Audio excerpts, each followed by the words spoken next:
আর এই KG KG সোনা উদ্ধারের ঘটনা নিয়ে কি বলছেন পঞ্চায়েত মন্ত্রী দিলীপ ঘোষ, দেখুন।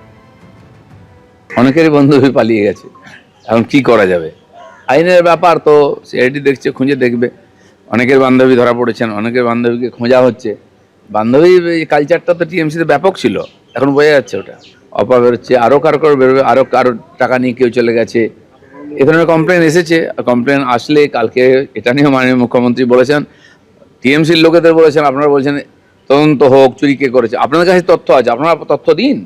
আমরা তো চাই যে পরিষ্কৃত হোক, স্বচ্ছ ভারত আমাদের পশ্চিমবাংলার অর্থনীতিতেও হোক। মর্মান্তিক ঘটনা, মাঝগঙ্গায় বজ্রপাত, নৌকাতেই 4 জনের মৃত্যু, আহত হয়েছেন 15 জন। মুর্শিদাবাদের ধুলিয়ানে মাঝগঙ্গায় নৌকায় বজ্রপাতের ঘটনা। মালদার পারলালপুর ঘাট থেকে ধুলিয়ান গঙ্গা ঘাটে আসার সময় ঘটে এই ঘটনা।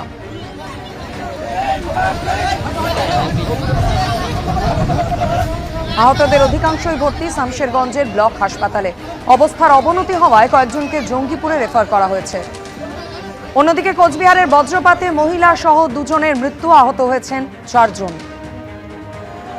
একই দিনে 2 জেলায় মর্মান্তিক দুর্ঘটনা, একদিকে মুর্শিদাবাদের শামশেরগঞ্জ এবং অন্যদিকে কোচবিহার।